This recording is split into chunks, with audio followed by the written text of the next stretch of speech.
It's the real to you, damn it, you support who's your favorite. Talking name, Jay Styles, Chris Jericho, and all the greatest. Your top 5 dead or alive, the broader stages. Like WrestleMania, all in and all out. NXT takeover, what the business about. Putting fans in the stands and the millions at home. Like The Rock versus Stone Cold, we're stealing the show. Wrestle Fandom Radio and Disruption Network with Dippin' Donuts. ICW, we make fanatics flipping donuts.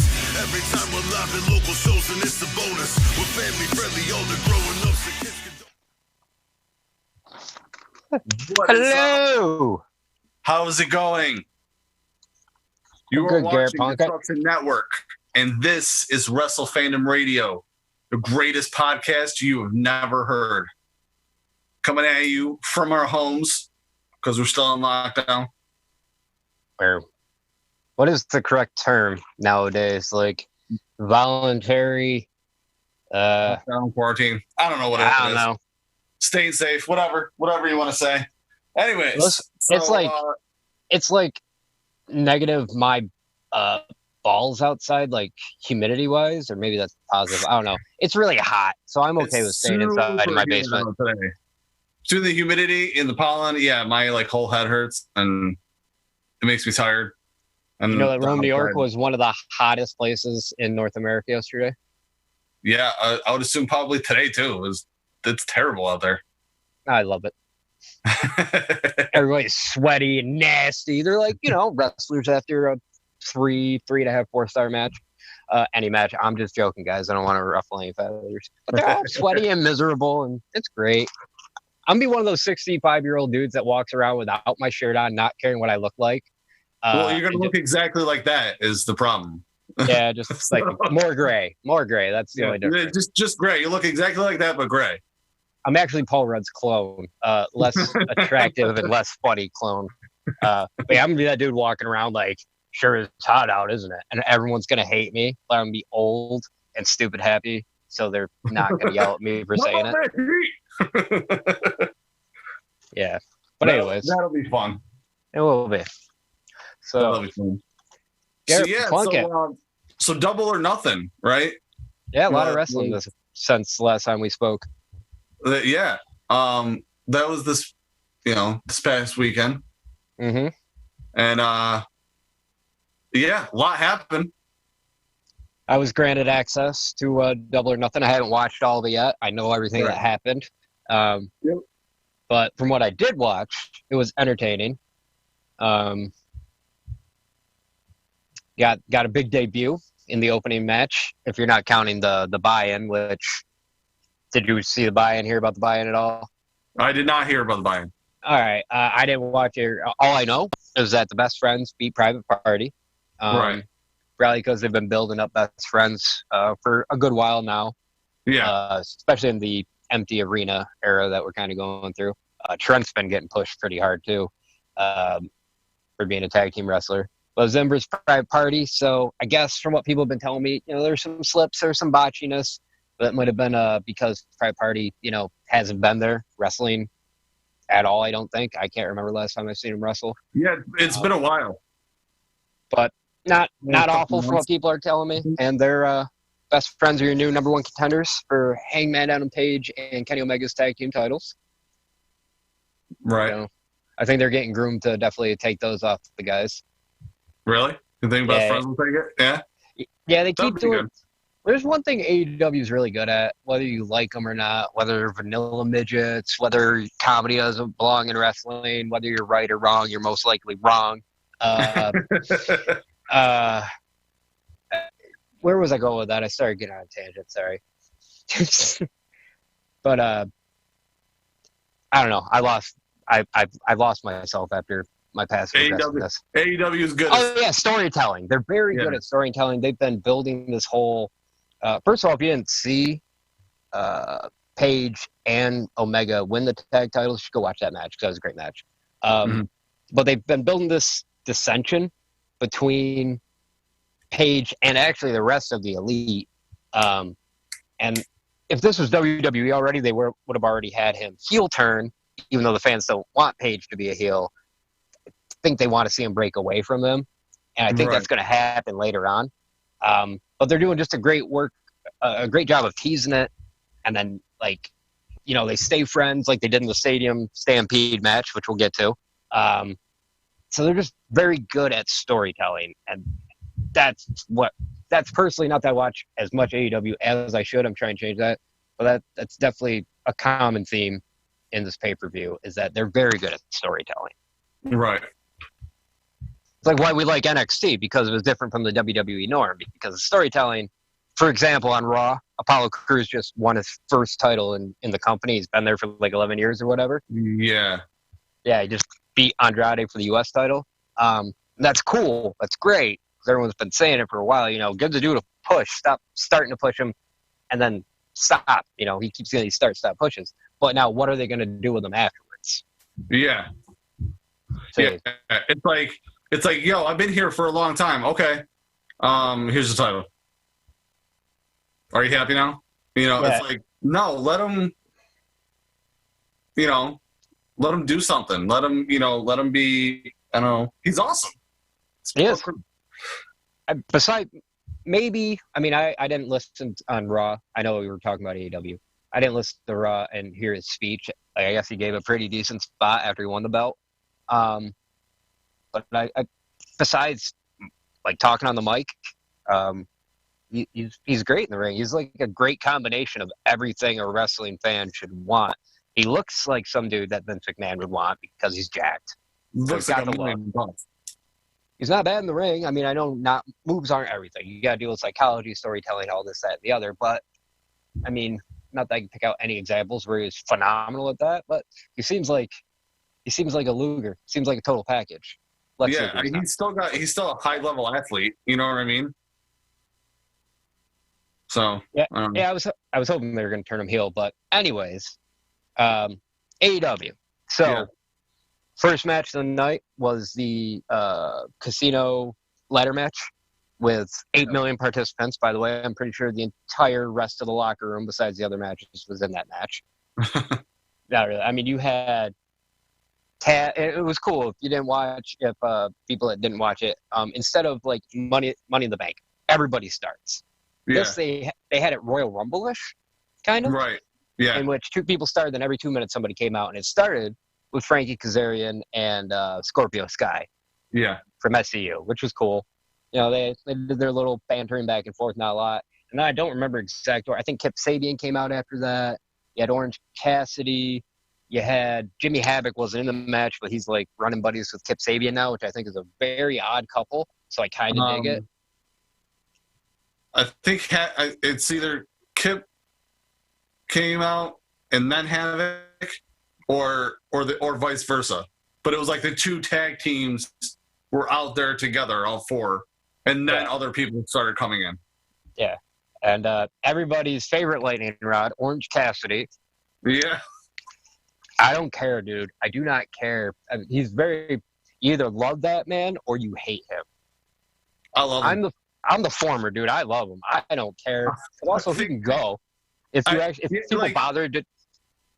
When he starts wrestling, it's everything about at what he does is genius. It's genius. I don't even care. Like I could do an entire show about his whole career, where he's at now, and the genius of what he did and what he's doing.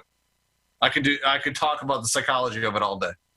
I mean, I can't Wikipedia him. But, I mean, I've gone and watched, before he had, like, I don't remember what his name was. Maybe it was still Orange Cassidy, but before he had the gimmick, and he would just go and just wrestle. Yeah. I don't know. Unless it's people with that whole mindset of he's too small, he can't beat a big person, which will still forever, to this day, will still baffle me. Because I've watched lots of people, like my size or smaller, beat the crap out of people that are huge. Yeah.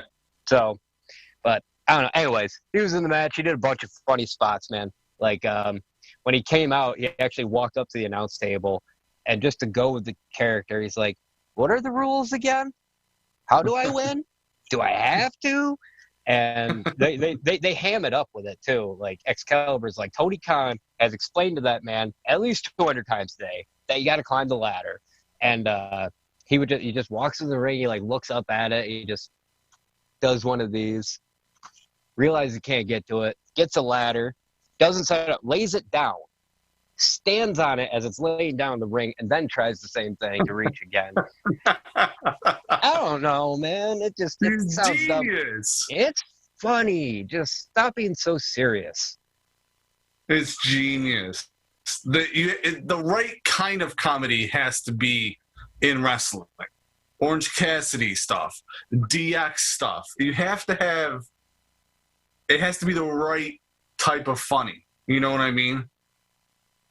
Okay, I could see if they had Cassidy like win a title, like a singles title, especially in AEW where you only have 2 singles titles. I could see people getting mad at him winning and not being a credible champion in his current gimmick. No, he doesn't. Like that's why he doesn't need it. I would like to see the best friends win, and then he's just their manager. Yeah. The other wrestlers put him over so well too. Like when that huge brawl was going on in the back, and the one guy got kicked through the door, and Orange was just standing there with his hands in his pockets, just staring. And like the guy goes,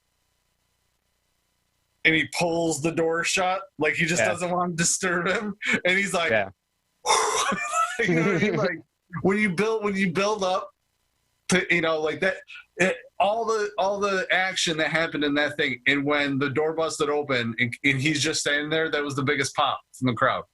You know, and it's just like, it's genius.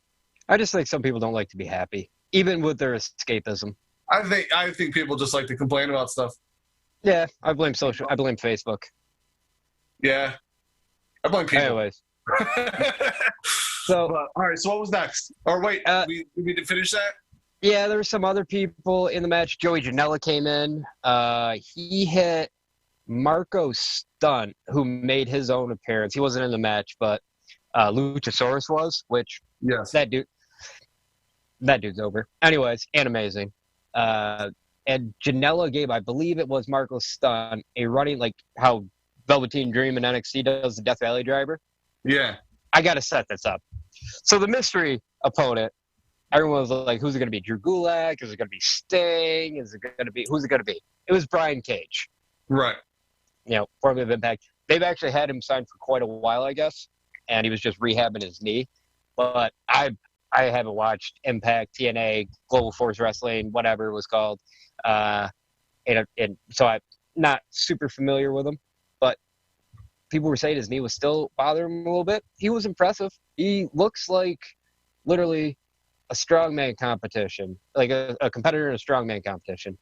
But he moves like Brock, kind of. Like, surprisingly quick. But he looked good. Anyways, obviously he's the biggest threat because he's the biggest guy in there. So they neutralize him. He's outside the ring. They pile a bunch of stuff on him, including one of the giant poker chips from the display. All right, to keep him down. He's under it for a while. At one point, Joey Janela took Marco Stunt and did the running, like, dream driver onto the poker chip while Brian Cage was still under it, and like a guardrail and some chairs and everything. So nice big spot there. And then Brian Cage ends up winning because he just hulked out of everything. And he climbed. There was a spot where he was climbing the ladder. Orange was on his back, still trying to get the chip. But he did end up winning. And so Brian Cage has a future world title shot, be it against Moxley or whoever's going to have the belt when he decides to. I don't know if they cash it in like Money in the Bank or if they have to announce it or how they're going to do it. But he did win the match. That's awesome. Yep. And then that match I did watch was very entertaining. The other match I've watched so far was MJF versus Jungle Boy. Yes. Which I was excited to see it being heaped with a lot of praise. People were talking like it was a 5-star match. I don't know. Maybe not as long. You know, I'm not saying it needed to be like a lot longer, but a lot of traditional style, a lot of, great. I don't know. MJF's just good. Like for that match, you just got to go watch it. And he didn't win with like the salt of the earth or anything. He put Jungle Boy over. And he actually pinned him with a kind of like when Bulldog pinned Bret Hart at the 92 SummerSlam to win the IC title in Wembley. Yeah. You know, he did the fall forward there, thingy there. And he got the 3. It was a really good match. So definitely put Jungle Boy over, and MJF is going to be I would say 2 years tops, probably within the next year, I would say they got to put that belt on him. Yeah. Yeah. I don't know how much wrestling, like seeing comments like in different groups on Facebook, like AEW groups. Right. The thing I see the most is trolls complaining about AEW being nothing but former WWE guys. Right. I don't know how that's a whole nother thing that I don't even want to get. 4? What's that? Isn't there 4 in the whole company? Well, they're going to count Cody, even though Cody left and made his name outside the company, really. And his family name, majority of time spent was outside of WWE. You know what I mean? Both Rhodes, Jericho, Brody Moxley. I mean, if you want to call Arn Anderson, if you want to call JR. I mean, maybe they're not. I mean, they're talent, but they're not. They're not wrestling. Yeah, and I don't know what people expect, because if they're not former WWE guys, then they're former guys from another company. You know what I mean? Nobody starts like I don't. You don't walk into AEW. You know what I mean? Yeah. You don't walk into Ring of Honor. You don't walk into anywhere. You walk into Indies. You don't even walk into there. You set up chairs and take the ring down, and all that stuff.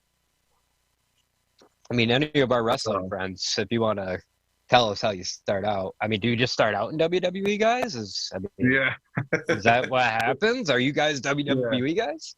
But regardless, MJF is going to be. I don't want to say he's going to be AJ Styles. Like, obviously, like their styles are different, but he's going to be a AEW original that I think is there for a while, and they groom. Obviously, I'm saying stuff that's probably common knowledge, but MJF's definitely going to be world champion material. Absolutely, yeah. Can't disagree with that. Not at all. So besides that, also had the finals of the tournament to crown the first ever TNT champion. Right. Yep. Cody versus Lance Archer. Probably the hardest one to pick was what people were saying, like prediction-wise, because you want to see Archer get over as a monster, because he is a big dude. He is impressive. But Cody, if you really think about it, when was the last time he won, like besides in this tournament? Like anything major? Yeah. Like he's been putting over everybody. Yeah, like I realize that he's also management, but he's also been putting over everybody. Yeah, a lot of people are very upset with us because Cody did actually win after 2 crossroads, and after literally throwing everything he had at Archer kicking out at 1 countless times.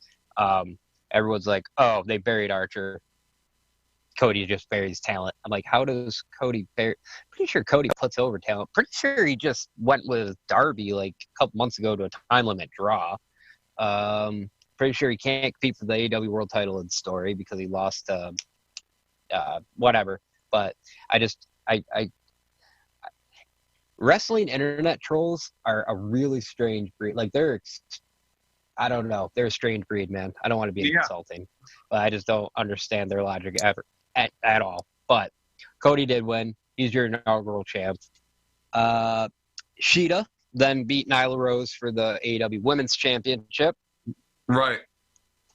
Personally, I probably would have had Nyla hold on to it for a little bit longer, just to build up some more credibility on it. Because now we're on to our 3rd AEW Women's Champion in a year. Right. But still better than WWE, who hotshot belts constantly. Right. Statlander was set to go against Dr. Britt Baker, but she is injured. So Kip Sabian's manager, Penelope Ford, also female wrestler, obviously, she filled in. Pretty short match. Statlander won. Saw that coming because it obviously wasn't supposed to happen to begin with. Jon Moxley retained the AEW World Title by defeating Brody Lee. Brody Lee, he had actually jacked the world title from Moxley, I guess. And once again, just something else I like is that people can argue with me about finishers not being over in wrestling anymore. I kind of feel like they are more in AEW because they don't, like, for example, here, Moxley beat Brody, but he only beat him by ref stoppage because he, like, had him in a choke. Like, he choked him out, and Lee wouldn't give up, so he passed out. So, once again, they put Brody over because he didn't give up. He didn't get pinned technically. He just passed out. And it's not like he just got hit with what's he called, the dirty deeds now? I forget what he calls it. I don't remember. But, he didn't spike him on his head and then just beat him, like, emphatically there. So yeah. And then the second half of your main event, the Elite and Broken Matt Hardy defeated the Inner Circle in a Stadium Stampede match, which, from what I understand, is a spectacle. It is obviously a taped, a cinematic match, if you will. But, right. I mean, you kind of have to film a match that's taking place in an empty arena. There's really no way around that. Right. So, yeah. Some spots from that. Hangman Adam Page showing up on a frickin' horse. Hey. But then I think Sammy Guevara was having flashbacks to when Kenny Omega and Matt Hardy were chasing him in the golf cart a little bit on Dynamite a few weeks ago. Funny spot though, Hangman and Hager, like, they end up at the bar in the stadium, and like Page is just sitting there, like, they're gonna bear. Hager sits next to him. They're just sitting next to each other. And then the inevitable happens. They start brawling. You see all the classic cliches, like taking a guy and, throwing him down the bar top, smashing through glasses, all sorts of stuff. Did you happen to catch Santana and Ortiz dunking Matt Hardy in the pool or whatever? No. He'd go down, like, I think he was still broken Matt Hardy at this point, and like they dunk him into the water. And then when they bring him up, he's going, like old Matt Hardy, and like going through all the old Matt Hardy stuff. So I don't know. I can't really give a great opinion on it. All I can really give my opinion on is the opening ladder match, which I thought was great. And the MJF versus Jungle Boy match, which I thought was great, and getting both guys over. And it was a really good match. Right. But I plan on going and watching the Stadium Stampede match tonight. Since I got to wait till tomorrow for NXT, but right. So far I have enjoyed what I've seen, and I'm gonna make I'm gonna make an effort to watch more AEW now that I've technically found a way to watch the actual weekly shows. Right. Oh, that's good. Yeah, I can't give away my secrets, but yeah. I have my. So speaking of NXT, so last week's show, let's go through that. Mm-hmm. What do we think about what's going on with that?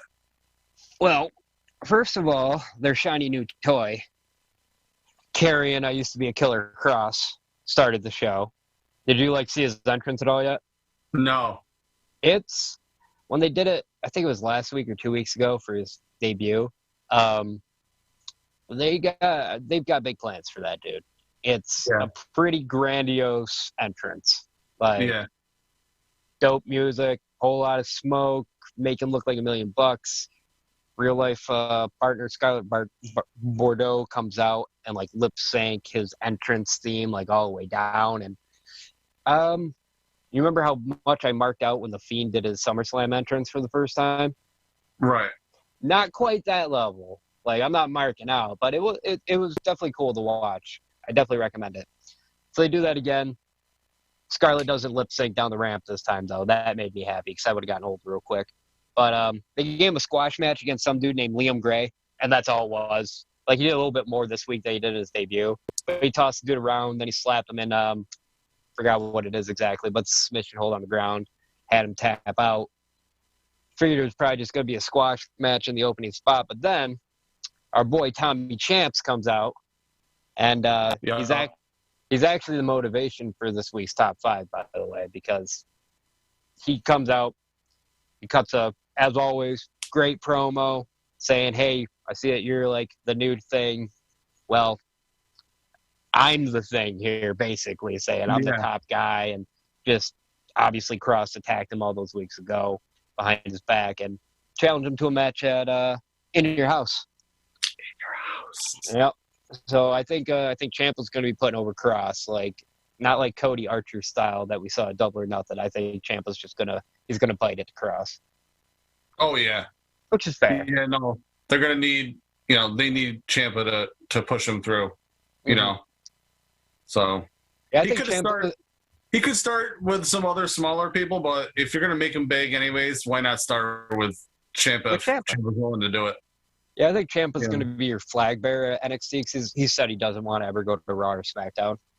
Yeah. I think when they called him and Johnny up that last time and he injured himself or whatever, and we didn't get that blow-off of the Gargano-Ciampa feud, I think that left a real sour taste in his mouth. So he said he wants to stay in NXT. So I could see him being a 2-time NXT champion. Doesn't really happen all that often, but I could see him mostly being there to put over the rest of the talent. He said if he ended his career in NXT, he'd be happy. Yeah. No, that'd be cool. I mean, he could always go back and get, some tag belts or, he could even get the North American, but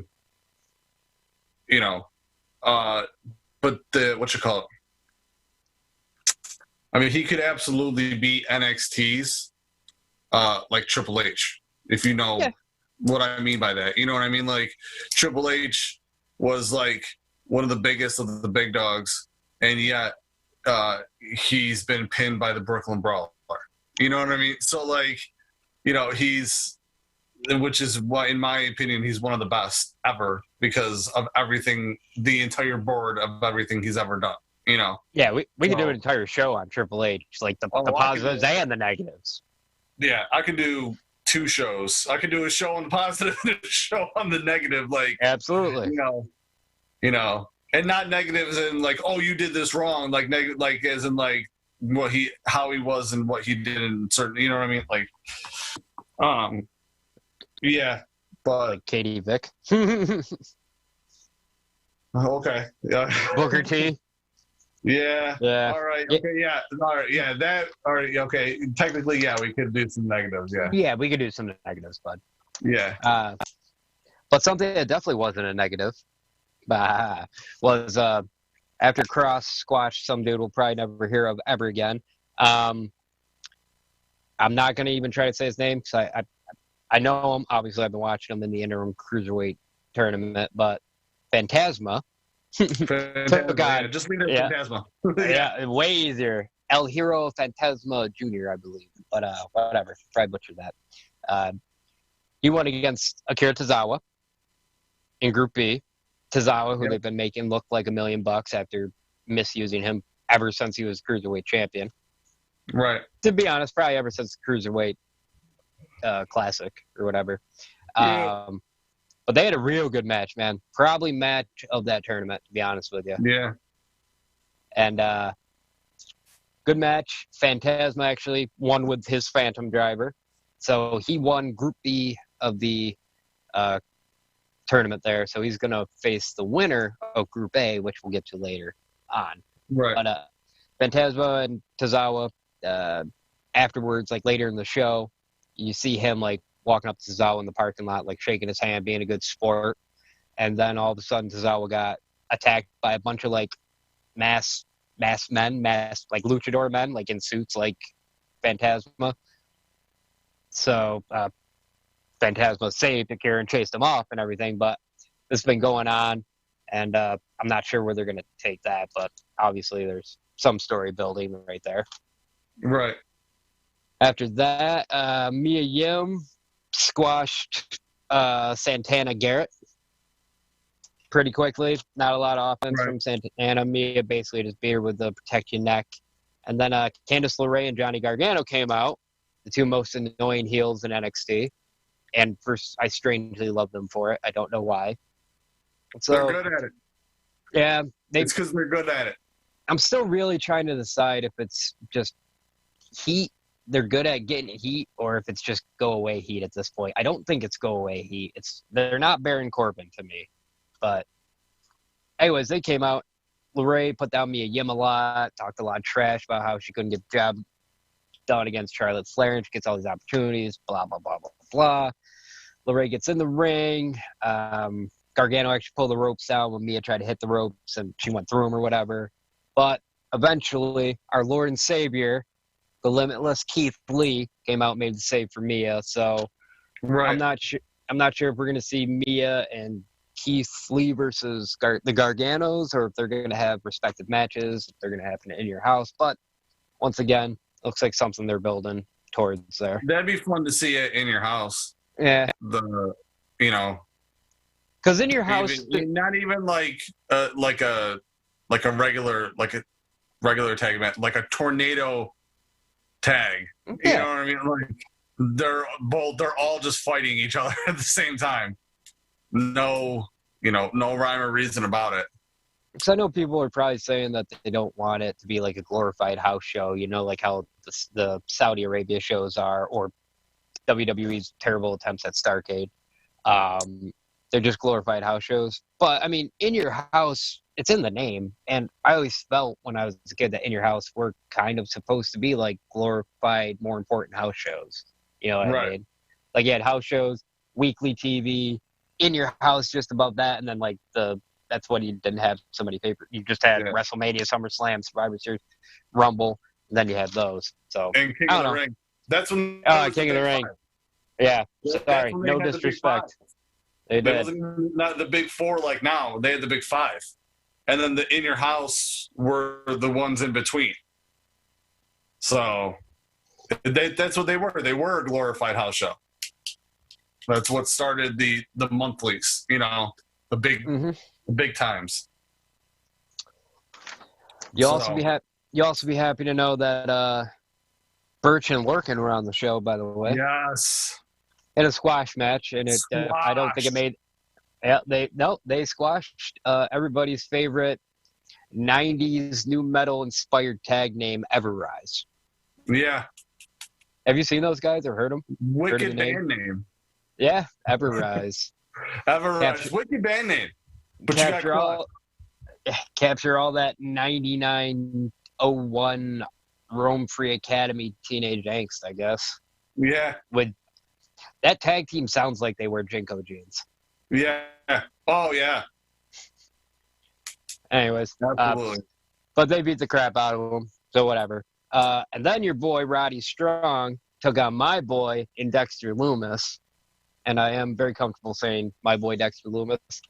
I mean, he has been around long, obviously doesn't really talk. But I don't know why. I'm just fascinated with the man.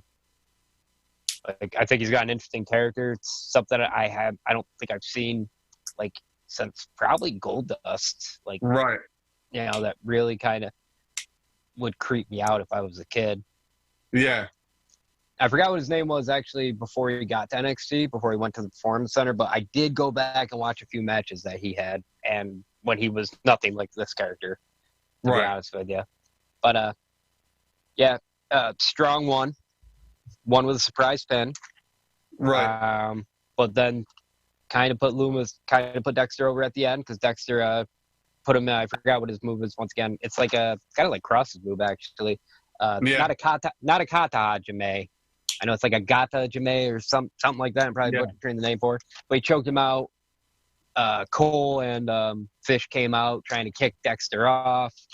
And then Dream actually made the save, took out the Undisputed Era. So Strong got the win, which is nice, because sometimes I think he doesn't get as much love as he should. It's kind of like the... he definitely doesn't. You know what I mean? Out of everybody in the UE, if you think about it. I mean, they've all had massive success, but he's kind of, Anyways, so that happened. And then we had finals of the Cruiserweight Tournament Group A between Kushida and Drake Maverick. Right. Which I'm not a fan of the whole Drake Maverick storyline. Right. Because if they let him go and then he did that heartfelt message and they just brought him back, I mean, good on him, because he's still got a job. Brought him back just for people to keep eyes on it. That's booty. Well, I guess someone said he might have signed a new contract, it's like I said, it's so good for him, but to make light of all the firings, like it makes me kind of feel really gross, to be honest with you. So I'm having a real tough time cheering for Drake Maverick, especially because he won the match. He beat freaking Kushida. I know. I'm like, that's why I was like, I mean, he's really gonna beat Kushida. I mean, it's Kushida. Like, but I will give them props. How I just said that I enjoy AEW for how they build stories and everything like that. Psychology of this match was good. Maverick put over Kushida huge backstage, called him the best wrestler in the world, actually. And most of the match was Kushida targeting Maverick's arm and pretty much beating the shit out of him, to be real honest with you. Right, and this is a common theme throughout this show last week, kind of like run-ins and DQs were the week before that. Like Kushida was trying to work the arm, still working the arm, like the point's like just standing in the corner, like just shocked, couldn't believe that he hadn't put him away yet. And I think he was going for the hoverboard lock, and Drake just pinned him to the mat and got a surprise pin. The entire time, Jake Atlas was also out there, like kind of cheering Drake on as well. So since he beat Kushida, all three of those guys have the same win-loss record in their group. So the winner is going to be determined tonight, actually. You get a triple threat match between Kushida, Maverick, and Atlas. Yeah. So, I mean, Kushida's in it, so I already kind of guarantee it's going to be a great match. Yeah. Or at least a good match. Who do you think is going to come out on top? I think they're going to give it to Drake. Yeah? Yeah. I really don't want it. I don't hate Drake Maverick. I don't hate Rockstar Spud. I don't. Right. But I don't know. I just feel kind of dirty about it. Yeah. I don't blame you there. Yeah. I just want to see Kushida versus El Hero Fantasma Jr. Yeah. I want to see them go. I'd like to see that. I think wrestling wise that'd be the best thing, but who knows what they're actually going to do with it. So, and then your main event of the evening happened there, sir, and we had Io Shirai versus Rhea Ripley after all the hoopla that happened last week during Io's match with Charlotte Flair for the NXT Women's Championship, and in DQ because Charlotte got frustrated, started beating the crap out of Io. Rhea didn't really make the save so much as she just wanted to come back and beat the crap out of Charlotte. And then, Rhea and Io got in their thing last week, so they had a match. Rhea doesn't look like she's lost a step. Still looks good. Io, as always, probably the best women's wrestler.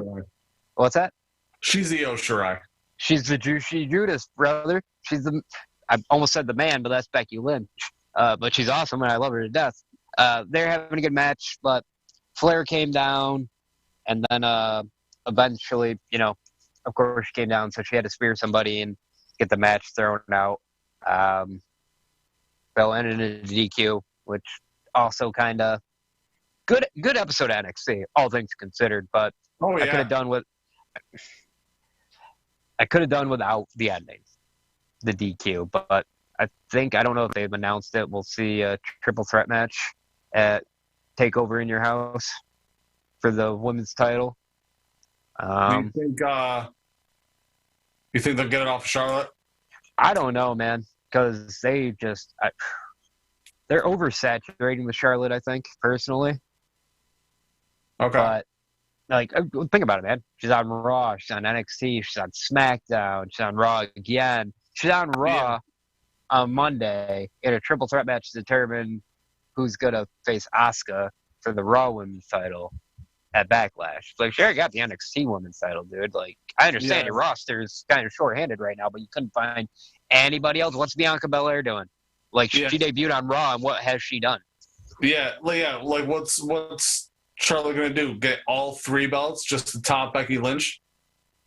You know what I mean? And just to put her title count up higher? Like, Charlotte's probably going to be around for at least a little while longer. Like, if you wanted her to get to that many belts, relax.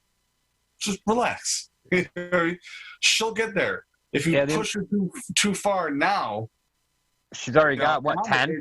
Charlotte's my favorite. Charlotte is my favorite female wrestler.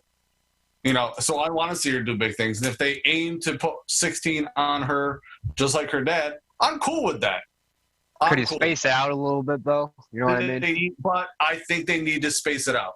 It goes hand in hand with my thought about why I think it's smart for Becky Lynch to, if she wants to have a kid, to go now. Because she's been the man. She's been on top for a long time. You don't want that to sour. You don't want that to go bad. Right now, there's empty arena wrestling. Do it now. You know what I mean? So that's why. So she needs to also take a step back. If I was her and I wanted to stay in like the limelight and like do stuff and bounce to all 3 shows or get big, why doesn't she grab someone and pull them up and then get the women's tag and start actually wrestling big time with those and make that big? You know what I mean? That's what if you want to prop up something else, like the NXT Women's Championship didn't need to be propped up. It's prestigious enough. Look at how it's been held, who's held it, what they've done with it. It's awesome. The only female belt that needs attention paid to it is the women's tag. And that's where Charlotte should be in all reality. Think so? And maybe that's why she's going on all the shows, so you get used to seeing her. And so if she loses the NXT, maybe she'll get the tag with someone. I don't know who the perfect person to tag with her right now would be, but Tessa Blanchard.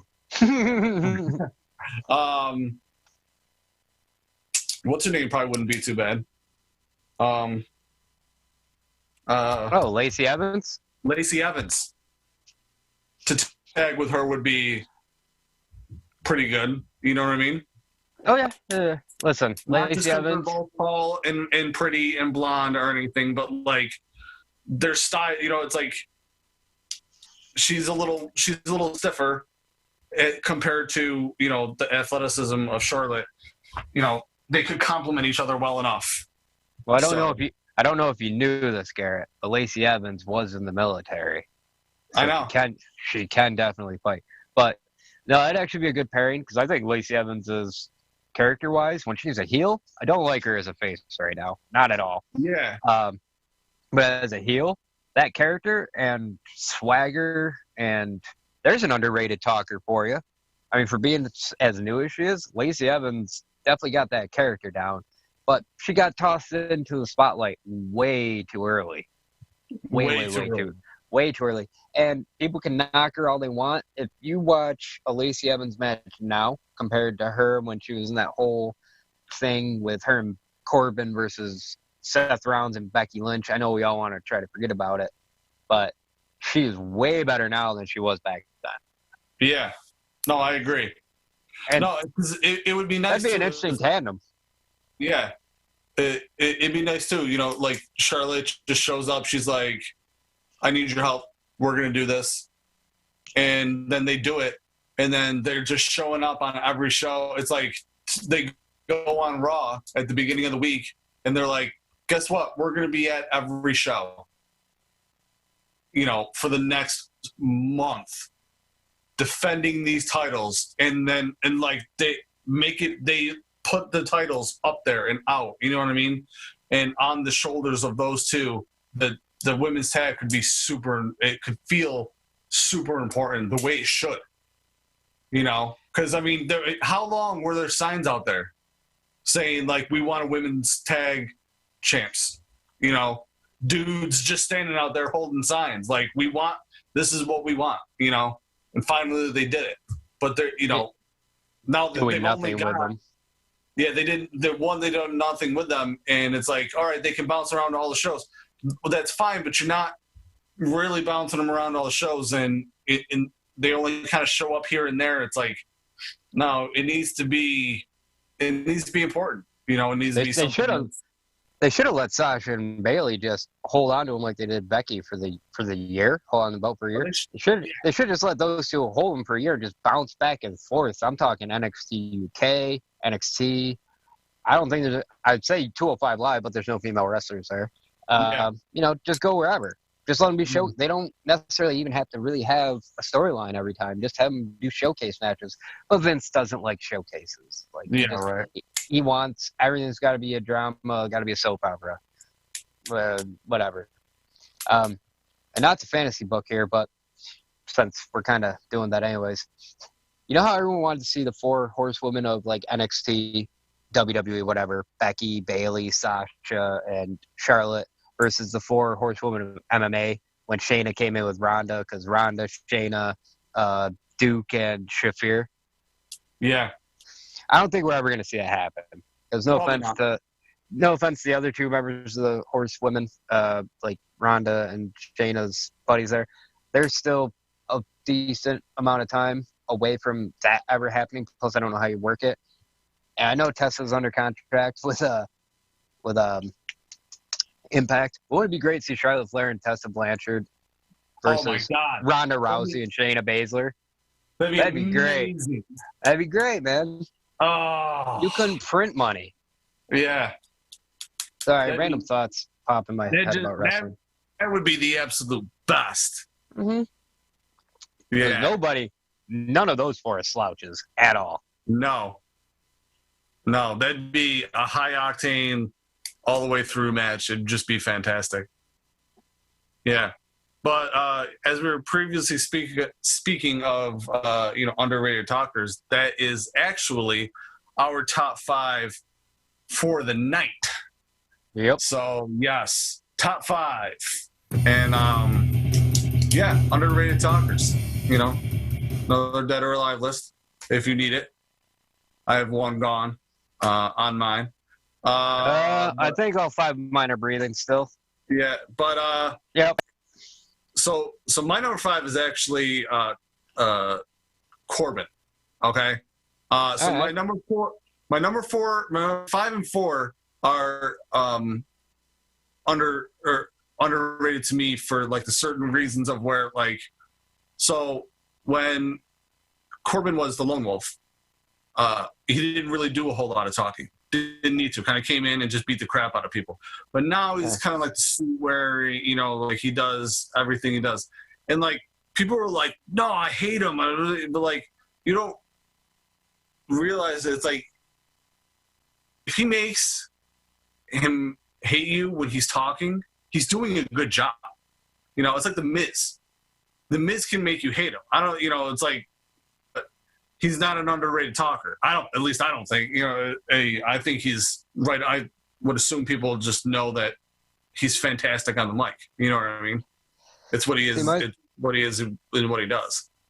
So as a communications graduate, or as I tell people, the whole reason why I'm in academic debt, like he could stand a little bit more believability acting, like believability in the voice, I think.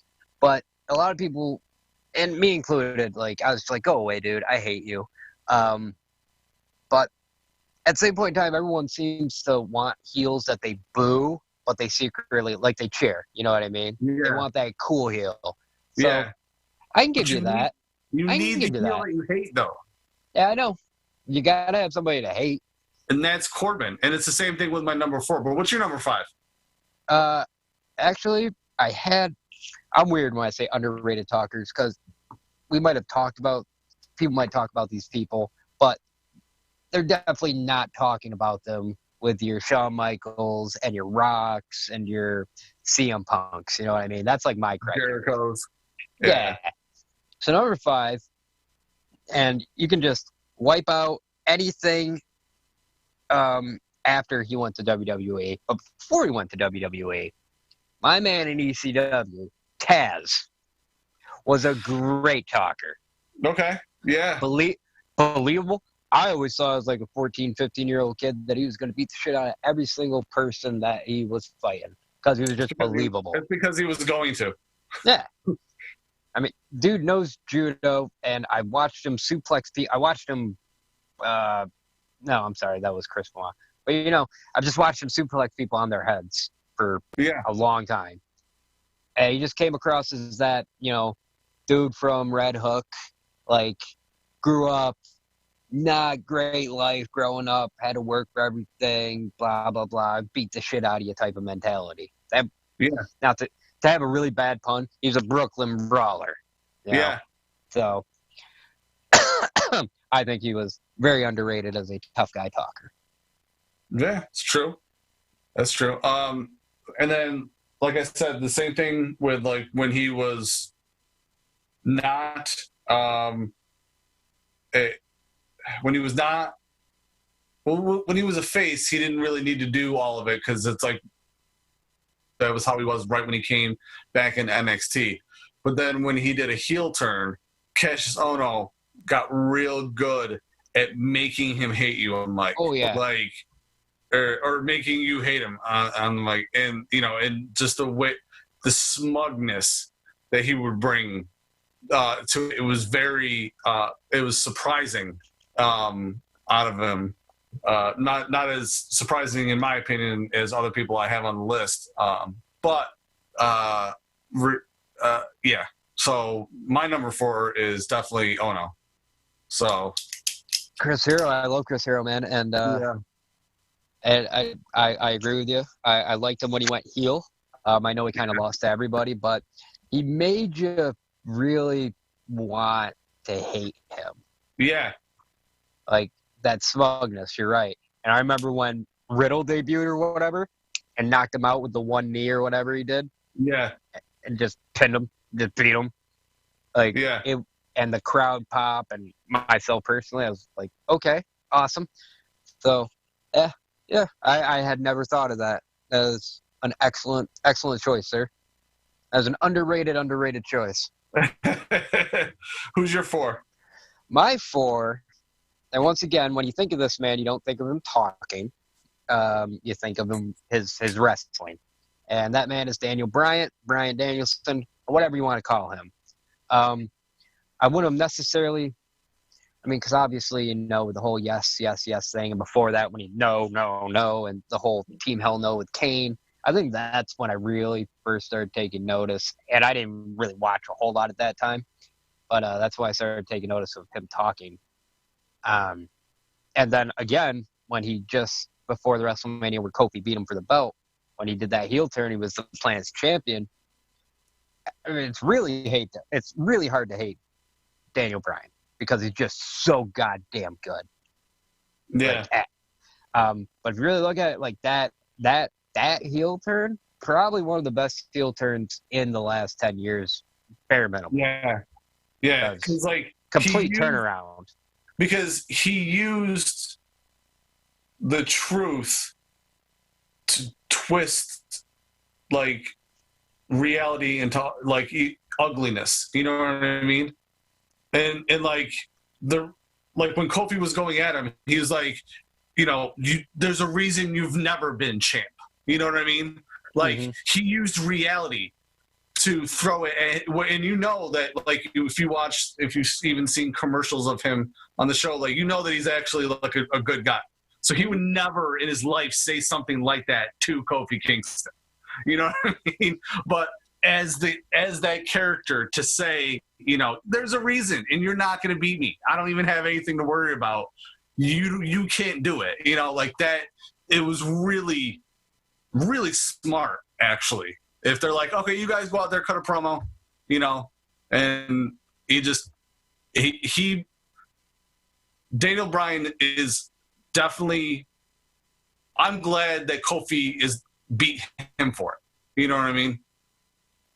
Because he set him up the right way. He built him up so high. Mm-hmm. He had to beat him. You know what I mean? It was fantastic. And actually, just thinking about this now, what the Daniel Bryan, the from the face to the heel, the heel turn for that WrestleMania segment with Kofi, it actually reminds me of my third choice. So if you don't mind, I'm just going to jump in front of you and say it reminds me It reminded me of when Bret Hart went from a baby face to a heel and went with the Hart Foundation. Yeah. So that's my number 3 because, like I said, I started pretty much. You could say I'd seen wrestling before '96, before I was like 12, 13. But that's, as we've documented, that's when I started watching personally. And just, a year and a half later, I mean, because they really built that Bret turn too. Went from the babyface to the fans started booing him because he was kind of too nice. And then that heel turn that took a long time. And then that match with Stone Cold Steve Austin. That it culminated with the Hart Foundation when he came out. Owen and Bulldog were bickering. He told him, this is what they want. They want you to hate each other, come together, and they made the Hart Foundation. I think that was one of the best heel or face heel switches of all time. And once again, same with Corbin, I think, with Bret Hart. Like, maybe a little bit more believability, more acting chops a little bit. But I really could hear the sincerity and some of the truth in his words when he was cutting those promos. Yeah. Like, yeah, he might not have really hated America, but a lot of what he was saying was definitely fueled by, just the backstage politics within the company at the time. Yeah. You could tell easily. Yeah. So, yep. Bret Hart, my number 3 underrated talker. My number 3 is actually he's on my list because I don't think he was far enough. Well, one, even wrestling on the shows that he was on for WWE, or then even not as much in NXT, mainly for all the work he did in TNA. Bobby Roode, in my opinion, is an underrated talker. I think because right around the time he got real big in needing to be on the mic, is when what's his name? Short dude, looks like ham sandwich. Oh God. Austin Aries. Oh yeah. Okay, Austin Aries, who's phenomenal on the mic. Those two were like big into being on the mic all the time. You know what I mean? And maybe got overshadowed in TNA at the time. And so then he comes in and it's like, oh, to NXT, okay, everyone knows it's Bobby Roode. He does a decent amount of talking, but he did more wrestling, coming in and, doing his thing in order to be champ. So it's fantastic. But, especially now it's like he's completely underutilized in all things, but especially on the mic. The guy's great. So I would say Bobby Roode, my number 3. Definitely a good choice. I would say him and James Storm together as beer money were literal money. Like when they cut promos, when they wrestled, when they did anything. I would argue that there was a lot to cheer for in TNA when it came to that period of time. Like you had beer money, you had Motor City Machine Guns, you had LAX. I would say they might have at one point in time been the most over thing, more so than AJ, more so than Joe. They might have been the most over thing in TNA at one point. Absolutely. As a team. When James yelled beer, everyone yelled money. Everybody. Yep.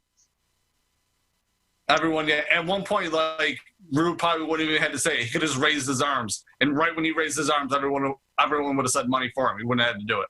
Yeah, it's kind of like when Adam Cole does that. So it's fantastic. So then my number 2 was, I thought he was pretty good on the mic as a as a face, especially when he jumped onto what was then the main roster when NXT wasn't a main show. And they let him talk a little more, but then especially when he had a heel turn and running with Kevin Owens, Sami Zayn, his mic skills just went up like his smut. He pulled off a level of smugness that I didn't know people could do. like he was just so happy being a smug prick. I think that he actually was like, oh, this is what Kevin enjoys. You know what I mean? Like, this is what I see why Kevin likes this so much, likes doing this so much. You know what I mean? And he really got into it, and it looked like he was really enjoying being this much of a jerk to people all the time. Sami Zayn, super underrated in everything. But especially as a talker. He got that horrible electric chair segment that only happened once in Raw with Corey Graves. You remember that? The chair or whatever? He got that over. Yeah. You know what I mean? And also, only person that I know of on WWE TV to intentionally mention AEW was during that segment. You guys want me to say AEW? And I'm like, wow. Now just thinking back, I'm like, okay. That's why they probably stripped that, among other things. That's probably one of the main reasons why they took that title off them. I mean, and not even just on the way he flipped it. I mean, he sold it with the look on his face, even even the look that he gave his face, he changed his face. You know what I mean? He almost had a De Niro type smile. You know what I mean? That he was just so smug and then happy with his smugness. It was genius. It was it's, again, it's another thing I could talk and break down the psychology about, where it's he did this and this is how well he did it. It was so great. So, but yeah, you're number two. Sami Zayn and Daniel Bryan as a heel tag team. Why not? Since I'm just throwing out hypothetical tag teams now. That'd be great. That'd be awesome. My number two. My number two is often considered the number two of the Four Horsemen, and that's the Enforcer, Arn Anderson. Okay. Just my one. First of all, not counting Benoit, Arn Anderson was my favorite Horseman for a long time. Just because when I started, I remember. He was starting to get towards the end of his career when I started watching hardcore watching. When it was him, Flair, Mongo, and Benoit, I think, was the actual team there, and J.J. Dillon was still their manager or whatever, the beginning of the NWO stuff. I know he was getting on in his career there, and he wasn't an active wrestler for probably more than 6 months after I started watching. But I just remember Arn, very calculated, very direct, very kind of like Jake, just kind of like Jake the Snake Roberts, just didn't have to yell. He was different. Right. Because most wrestlers, yeah, brother, vitamins and warriors and C Nation, all that shit. You can just talk direct, calculated, I don't have to yell because you can just look me right in my eyes right now and know I'm going to whip your ass. Yeah. It's kind of like it's like the Austin reasoning. Because he raised his volume more, but I don't know. Arn Anderson was just a lot like Jake, and I was a big Jake fan when I was a kid, when I'd get to watch, wrestling on Saturdays. He's very cold, very calculated, direct, to the point. And once again, if you haven't noticed a theme, he's believable. Yeah. So, yeah. Arn Anderson is my number two. Yeah, so then who's your number one? My number one I kind of gave away at the beginning of this shit. When I said it was influenced by the opening segment of NXT last week, and that man is Tommaso Ciampa. Right. Okay. One, he had a pretty, for what it was definitely better than anything you'd see on Raw or SmackDown, 90% at least, what you'd see on Raw and SmackDown when he talked. I also love the fact that he just doesn't care about Vince McMahon, I think. And he says the word wrestler and wrestling and belt whenever he wants. And I love it. I'm pretty sure Ciampa's a made man. I'm pretty sure Triple H is dude, you can demote me, Vince. You can do whatever you want. You're not messing with Ciampa, and you're not messing with Johnny. Just don't. Yeah. Just leave them alone. They're mine. They're on NXT. But even when I started getting into NXT and Gargano, DIY was still a thing. But when Ciampa first turned heel, I didn't know what to think of it. I didn't know he was going to turn out to be like one of my top 3 favorite wrestlers in the world. But as a heel, I mean, one, he was believable that he could go. Cause, you watch any match of that man, he goes. He gives his all. He's got that Eddie Guerrero effect. Like, he goes. But just watching him, like, start as a heel and slowly climb his way up, and then he got the belt, and just he literally he snapped, he scratched, he clawed his way to the top, and he made you want to hate him. Oh yeah, like he was still a cool heel. Like, people cheered the hell out of him and booed him with a smile on their face. But he was kind of borderline, like, cool heel / I really do hate you, like classic, like 70s heel. Right. So. Yeah. And once again, I'm biased because I love Tommaso Ciampa. I own one wrestling T-shirt from WWE, and it says. As do I. But my number one is actually Mr. Perfect. I feel like just at that time, he could, he'd be on the mic and he'd be talking, but then again, he'd get outshined, by the, everything you said earlier, all the people yelling. He didn't yell because he was Mr. Perfect. Mm-hmm. He'd maybe talk at a higher volume, because he's, he was who he was, but I mean, he was Mr. Perfect. He'd come out there and be like, I'm going to do this, I'm going to do that. He shot amazing promos, his promos were perfect. Everything was perfect. Could you imagine? Could you imagine the director for those old Mr. Perfect vignettes? If Kurt Hennig wasn't indeed Mr. Perfect and he didn't actually throw a football, run 100 yards, and catch it himself, if that man wasn't perfect, do you know how many times they would have had to shoot that? I know, right? It would have been insane. That director would have lost his mind. So, yeah. They didn't have to he actually did a lot of his stuff on one takes. You know what I mean? So. Well, he had to do the strike for bowling. He had to do that one take. This is before the magic of editing. And I did watch a behind the scenes thing too, and the director did say that they were there for a very long time with the pool one. Like, yeah. That's that's something you train to be good in. You can't just throw the basketball over the back of your head and make, you know what I mean? Like, that's a lot. That's a hard thing to do. I can't imagine anyone can do that. Just pretty sure it took me a summer vacation between like 2nd and 3rd grade to be able to do that. Yeah. But yeah, and then also a giant shout out to what's her name? Who's the Raw Women's Champion? Oh, Asuka, you dumbass. Asuka. You know what happens with like names lately where I can't do it.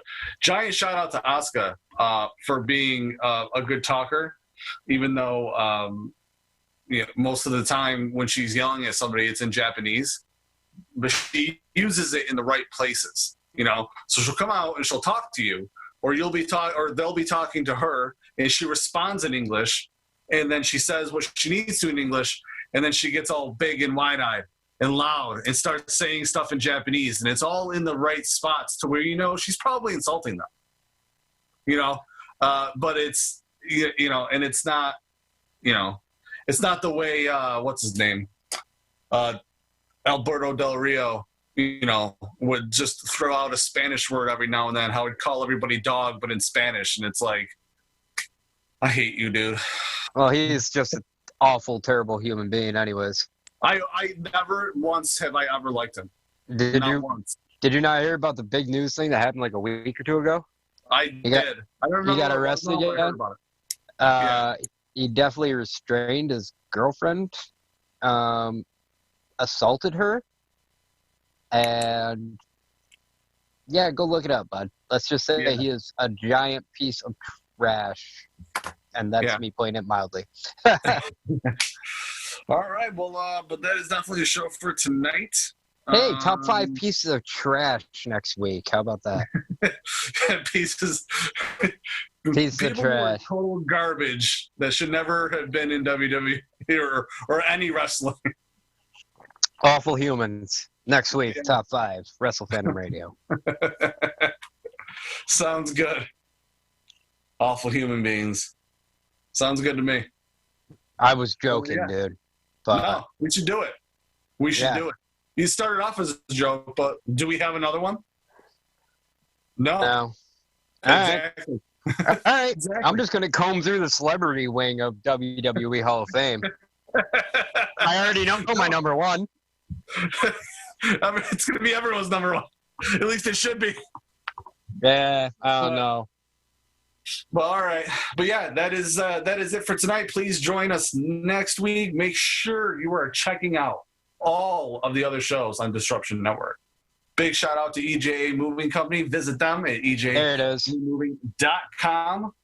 And all of our other sponsors. If you need any t-shirts or anything made, you should definitely hit up Seasonal Sports.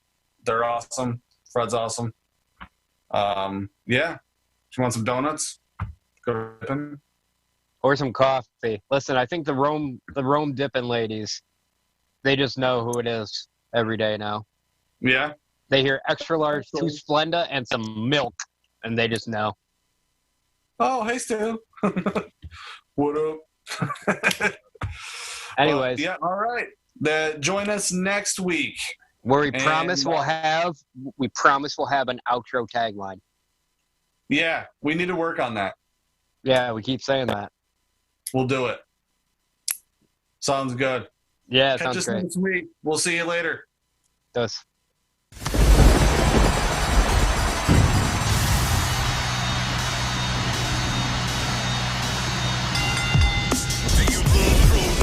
Sports entertainment, it's the real to you.